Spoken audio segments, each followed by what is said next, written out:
Une histoire étonnante qui s'est déroulée à l'époque du prophète sallallahu alayhi wa sallam. Cette histoire est rapportée par l'imam Ahmad rahimahullah dans son Musnad.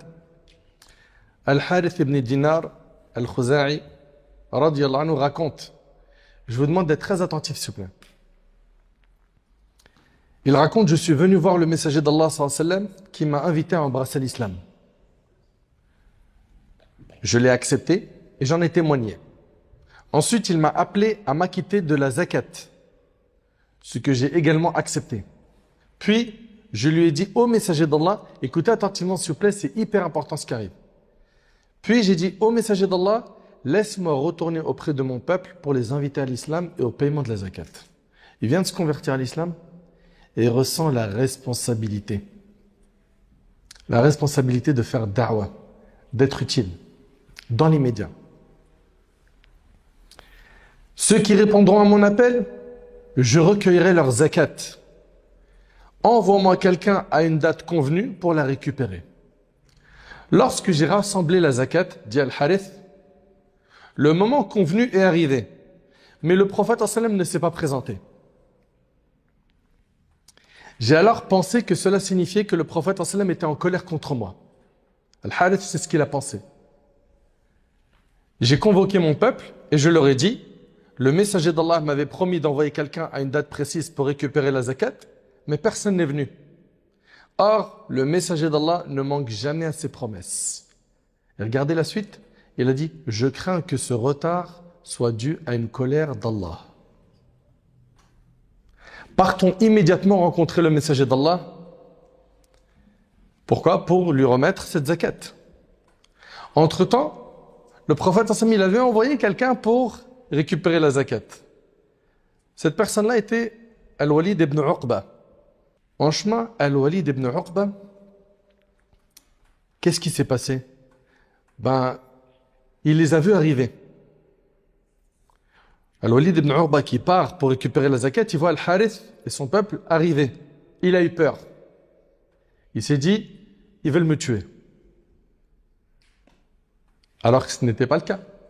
Al-Harith voulait tout simplement rencontrer le prophète pour lui remettre la zakat. Vous suivez?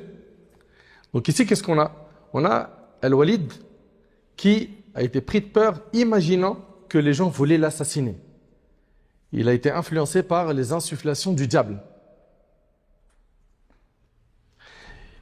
Qu'est-ce qui se passe? Al-Walid, il retourne voir le prophète sallam et lui dit: ô messager d'Allah, Al-Harith m'a refusé la zakat et a tenté de me tuer. Est-ce que c'est le cas? Alors que ce n'était pas le cas. Al-Harith voulait tout simplement rencontrer le prophète pour lui remettre la zakat. Vous suivez? Donc ici, qu'est-ce qu'on a? On a Al-Walid qui a été pris de peur, imaginant que les gens voulaient l'assassiner. Il a été influencé par les insufflations du diable. Qu'est-ce qui se passe? Al-Walid, il retourne voir le prophète sallam et lui dit: ô messager d'Allah, Al-Harith m'a refusé la zakat et a tenté de me tuer. Est-ce que c'est le cas? C'est pas le cas. Le prophète sallam et les musulmans se sont mis en colère contre Al-Harith, ainsi que son peuple. Et une expédition a été envoyée à leur rencontre. Cependant, Al-Harith et son peuple étaient déjà en chemin avec la zakat pour rencontrer le prophète sallam. Ils rencontrèrent l'expédition à l'entrée de Médine. Donc les musulmans, ils partent pour aller voir Al-Harith. Ok? Ils sont en colère contre lui. Et là, ils le rencontrent à l'entrée de Médine. Al-Harith leur dit: pourquoi avez-vous été envoyés? Ils répondirent: nous avons été envoyés contre toi. Al-Harith leur a dit: pourquoi?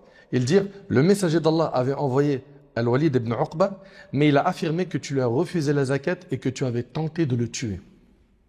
Al-Harith a juré, il a dit: par celui qui a envoyé Mohammed avec la vérité, je ne l'ai jamais vu ni rencontré. Je n'ai jamais vu Al-Walid. Je n'ai jamais vu Al-Walid. Quand Al-Harith se présenta devant le prophète sallam, ce dernier lui a dit: tu as refusé la zakat et tenté de tuer mon messager? Al-Harith répondit: par celui qui t'a envoyé avec la vérité, je ne l'ai jamais vu et il ne m'est jamais venu. Si je suis venu à toi, c'est uniquement parce que ton envoyé ne s'est pas présenté et que je crains une colère de la part d'Allah et de son messager. C'est bon? À ce moment-là, Allah Ta'ala a révélé un verset que vous connaissez pour beaucoup d'entre vous. Allah Ta'ala a révélé Ya ayyuhalladhina amanu in ja'akum fasiqun binaba'in fatabayyanu an tusibu qawman bijahala fatusbihu ala ma fa'altum nadimin. Ô vous qui croyez, si un dévoyé, un fasiq, un pervers, si un dévoyé, et ici c'était Al-Walid ibn Uqba, parce que ce qu'il a dit c'est faux. Il a dit non seulement il m'a refusé la zakat, mais il a tenté de me tuer, alors qu'ils ne se sont même pas vus. Allah Ta'ala a dit, ô vous qui croyez, si un dévoyé vous apporte une nouvelle, faites preuve de circonspection. Analysez cette information, voyez clair, de crainte de porter atteinte à des innocents par ignorance et d'éprouver ensuite des regrets pour ce que vous avez fait. Allahu Akbar. Dans ce verset, Allah Ta'ala nous demande de vérifier l'information quand elle vient de qui? D'un fasiq, un pervers. Un pervers, c'est quelqu'un qui est connu pour faire les grands péchés. D'accord? C'est quelqu'un qui est loin de l'obéissance à Allah subhanahu wa ta'ala. Cheikh Al-Uthaymin, rahimallah, il dit que si l'un des dévoyés apporte une nouvelle, il ne faut ni la rejeter ni l'accepter d'emblée. Mais il va falloir quoi? En vérifier l'authenticité. Donc ça, c'est le réflexe qu'on a quand un pervers il nous ramène une information. C'est de vérifier l'authenticité de l'information. Maintenant, si cette personne n'est pas perverse, mais une personne quoi? Pieuse, juste, fiable, intègre. Comment est-ce qu'on doit réagir? La règle, c'est qu'on prend d'elle l'information sans vérifier. Ok? Mais ce n'est pas dans tous les cas. Parce que dans certains cas, il faudra un certain nombre de témoins. Un seul témoignage ne suffira pas. Comme les cas de fornication, où il faut prouver cela dans notre religion avec 4 témoins. Pareil pour le meurtre, il faut 2 témoins. Pour le vol, il faut 2 témoins.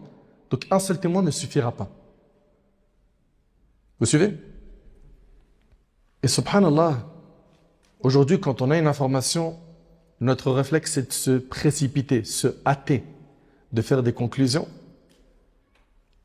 de relayer l'information, de la partager sans avoir vérifié l'authenticité de l'information.